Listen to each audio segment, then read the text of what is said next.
Same lang ng mga nagiging mistakes niyan. May mali mo ding ginawa. Or even you are a client yourself. Nakakalungkot lang. Yes! Tama yung nababasa mo. 5 most common mistakes ng mga life insurance or health insurance policy holders. Hello, this is Kuya Michael and I'm your Gen Z financial advisor from ProLife UK. Okay, simulan na natin tong video to. Alam mo, etong 5 most common mistakes na to, na-experience ko na to sa halos, no? Lahat and halos talaga. Halos lahat ng aking client, no? Pwede na! So, and as a financial advisor, no, for almost 3 years, nakakalungkot lang yung fact na, alam mo yun, ang dami palang tao naka-experience nito. And I know for sure, if you're actually a financial advisor, or even you are a client yourself, I know that some of the things that I will say here in this video, dito sa video na to, is somehow, may mali mo ding ginawa. 'Di ba? Kasi, halos karamihan Same lang ng mga nagiging mistakes yan, no? But, eto na, sabihin na natin, no? Number 1, hindi klaro yung goal nung kumuha. Yes, tama yung problem na yan. Most common mistakes yan ng mga policy holders yan nowadays, or even yung mga, last year lang, or mga previous years lang. Naging mistake din nila yan. Let's explain that one, no? Paano naging common mistake yung hindi klaro yung goal nung kumuha? I'll give you an example. Let's say, for example, you're already 35 years old, no? You're already 35 years old. And the fact na kumuha ka ng insurance was like, nung ikaw ay 25 years old. So, imagine na, kumuha ka when you were 25. Ngayon, you're already 35. The only thing is that, health compromise ka na ngayong 35. No? Health compromise ka na. Ngayon, dito na papasok yung problem. The moment na ikaw ay hindi mo na prioritize yung health mo, no? Kasi syempre, top 1 priority naman natin as an individual, health, di ba? Kasi kahit na masabihin mong single ka, kahit na pamilyado ka, of course, your health is really the most important thing, di ba? Kasi kung wala ka naman, how will you be able to magsustento sa pamilya mo, di ba? So, okay, back to the topic. Per se, 35 years old ka na, no? Ikaw ay na-stroke. Ngayon, kung nung 25 years old, kumuha ka ng insurance mo without having any goal, no? Nakakasayang yung concept of maximizing the benefits na pwede mo mukha while you're still young. So, back tayo dun sa example natin, no? At 35 years old, na-stroke ka, no? So, kumuha ka nung 25 years old, ang alam mo lang is benefit mo, death benefit. Walang ibang benefits, no? Kasi yun lang alam mo about insurance, So, ang nangyayari dyan, hindi mo ngayon ito mapapakinabangan the moment na nagka-critical illness ka. So, always remember that whenever you are planning to add or at least to have an insurance, mayroon kang goal. Mapa-retirement, mapa-educational, mapa-health purposes yan, or family protection benefit yan, or pang medium to long-term goals mo. So, maalin sa 5 yan, dapat meron kang plan or goal para saan, ano ba yan, bakit yan ang structure ng policy niyan, no? So yun yung number 1 common mistakes ng mga existing life insurance policy holders ngayon. So number 2, hindi aware ano bang specific product type or insurance na klase ang kinuha. Alam nyo ba guys, na napakadaming klase ng insurance. First branch, no? We have traditional, we have VUL or variable unit link life insurance. Under traditional, we have another 2. 'Di ba? Temporary and permanent. Permanent whole life. 'Di ba? Under temporary, meron pa tayo. 'Di ba? Under endowment, meron pa tayo na mga sanga-sanga.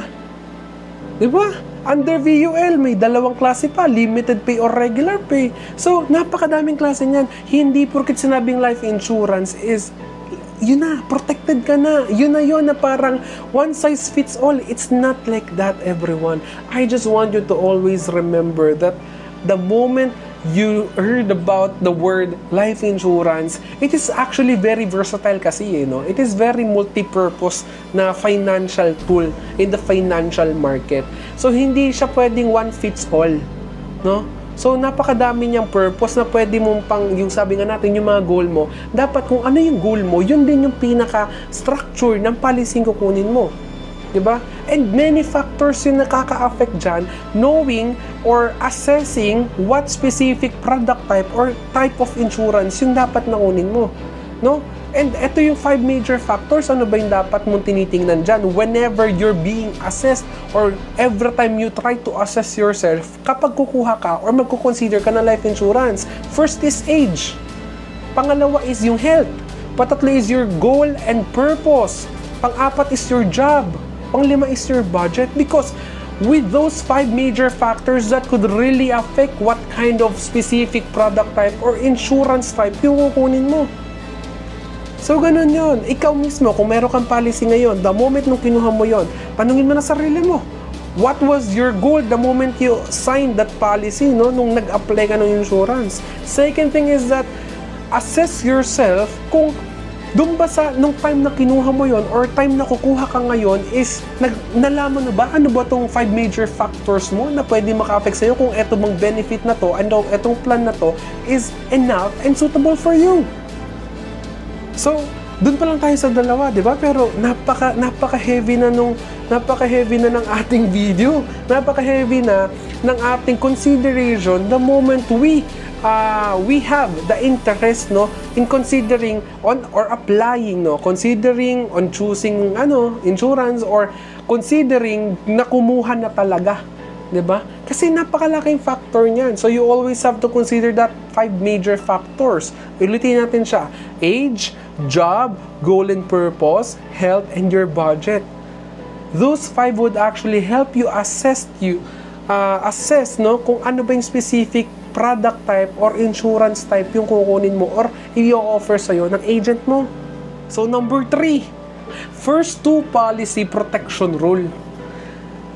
Sabi dito, kailangan daw yung first 2 policy mo must be focused and maximized into your protection. Para siya sa protection mo, for your protection. No? Kasi napakahirap ng reality na inuuna mo yung investment, inuuna mo yung retirement without any maximized protection benefits or living benefits. Di ba? Just imagine that. Okay, negosyante ka, marami kang pera, marami kang ipon, no? Marami kang ipon, sige, malaki income mo, yet your protection is being compromised, no? Your protection is compromised sa concept of the moment if something happens to you, no? If something happens to you, ang gagalawin mo din is yung pera mo na nakaipon or nakatago. Yung sinubi mo. Diba? And that's actually the most common problem nating mga Filipino, diba? Kasi not all Filipinos do have an emergency fund. Diba? And napakahirap magkasakit sa Pilipinas, guys. You know that. Diba? So always remember, everyone, if you're going to have or you're planning to have an insurance, always consider that your first 2 policy must be maximized para sa protection benefit mo. So number 4, kumuha lang dahil nahihiya. Everyone, I have experienced tons of my clients na yun ang sagot. Kumuha lang dahil nahihiya. And well, in fact, hindi na rin maiwasan yun. There are lots of financial advisors sa bawat sulok na ng Philippines. And for sure, in every isang angkan, nagkakaroon na ng financial advisor, di ba? So, napakadami na. There's nothing wrong naman kung kukuha ka. Well, partly, it's your benefit naman. Ikaw makikinabang. The mistake part doon is yung concept of kaya ka lang kumuha is because nahihiya ka. 'Di ba? Bakit ganon? Kasi upon interviewing some of my most of my clients, they are saying na kaya lang sila kumuha dahil nahihiya sila. Pero syempre naman, kahit sa kanila yung benefits na yun, no, gusto rin na nilang kumuha. The only thing is that hindi nila na-i-express yung totoo nilang gusto. No? Like, oo na lang ng oo because kamag-anak, friend, nahihiya. Ayaw na nila sabihin yung pinaka na-feel nila. Di na sila makapag-request. They aren't able to ask too much questions kasi nahihiya na sila. And they just feel like, okay, I just have to trust this person kasi friend ko siya, kasi kakilala ko siya, kamag-anak ko siya, ganun. But in reality kasi, we have to consider their emotional perspective, kasi hindi naman lahat ng tao, di ba, willing maging open emotionally sa'yo. Part of the job ng isang financial advisor ang maging emotionally connected ka with them, kasi this is something personal. This is something personal that could actually help their family, his or her family, diba? You're actually taking care of their future, the future of their sons and daughters, diba? Mga apo nila. So, this kind of job is somehow emotionally connected with them, with the clients, no? So, hindi lang siya laging alok-alok, hindi benta-benta. So, yun yung nagiging common mistakes Dahil nahihiya ka, kumuha ka, yes, beneficial for you, pero dahil nahihiya ka, you aren't able to tell them what you really feel, what you want to know more about it. You're actually able to ask more questions, kumbaga, to ask for a more clarification, mga ganung bagay ba? So, yun yung isa sa most common mistakes ng mga existing life insurance holders ngayon, no? Or policy holders. And last but not the least is hindi nag-annual policy review with their agents. Did you know that annual policy review is a must and a part of the job ng mismong financial advisor mo or ng iyong insurance agent? Because ang goal nito is not to upsell you or to sell more life insurance sa'yo. Partly nandun na siya, pero hindi sa pagiging bias na dahil mag-aalok ka lang, no? Ang pinaka-purpose kasi ng policy review, no, maging totoo na tayo, ang pinaka-purpose ng policy review is malaman mo, mapaalam sa'yo ng financial advisor mo if that specific existing life insurance of yours is still enough for you and your family. So, para mas maintindihan natin yung context, ganito siya. Let's say, for example, kumuha ka 25 years old, the time na kumuha ka ng iyong first life insurance. Then, years have passed, no? 26, 27, 28, 29, 30, 31. And at 30, nagkaasawa ka na. So, 5 years have passed from the moment kumuha ka ng insurance. Tama? So, your benefits na kinuha mo na insurance the moment na ikaw ay aged of 25, no? Yung benefit mo na yon is enough lang sa pamumuhay mo or sa lifestyle mo, sa responsibilities mo, sa financial liabilities mo nang nakabase sa edad mo nung 25 ka. Bakit? Kasi every year, our financial worth, our financial liabilities, responsibilities ay nag-iiba-iba. Bakit? Let's say for example, at 25, single ka, healthy ka, may kotse ka. At 26, nagkaroon ka ng bahay. At 27, lumaki income mo, naging general manager ka, no? Naging general manager ka ng isang buong district, no? Tapos, pagdating mo ng 30, nagkaasawa ka. So imaginein mo yung mga naging journey mo. So yung financial liabilities, responsibilities mo, yung worth mo, no, nung ikaw ay 25, nag-iba simula 26, 27 hanggang ikaw ay nag-30. So your benefit, your security net is not enough na the moment na ikaw ay tumungtong ng 30. Kasi 30, nagkaasawa ka na, hindi mo na sarili lang ang tinitingnan mo. You're already considering that you are not only taking care of yourself. Kasi kung kasal naman kayo or mag-asawa kayo, if something happens to her, you're actually the one, no, na mamumroblema din naman para sa kanya. Diba? Susolusyon ng problema. And same thing din siya sa'yo, vice versa. Diba? That's the reality of, or the purpose, the main purpose of having an annual policy review. Kasi kung halimbawa, you're only covered at age of 25 ng 500,000, wala ka pang critical illness. Per se, wala kang hospitalization, wala kang critical illness, no? Pinaka-purpose lang talaga ng annual policy review, and I want to suggest to you na as my viewer na wag kang maging madamot sa time with your agent.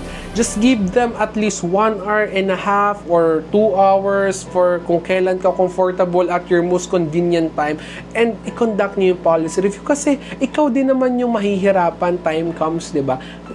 When it comes on, alam mong yun lang yung security net mo. Because everyone, I want you to know that life insurance also serves as your security net as a whole.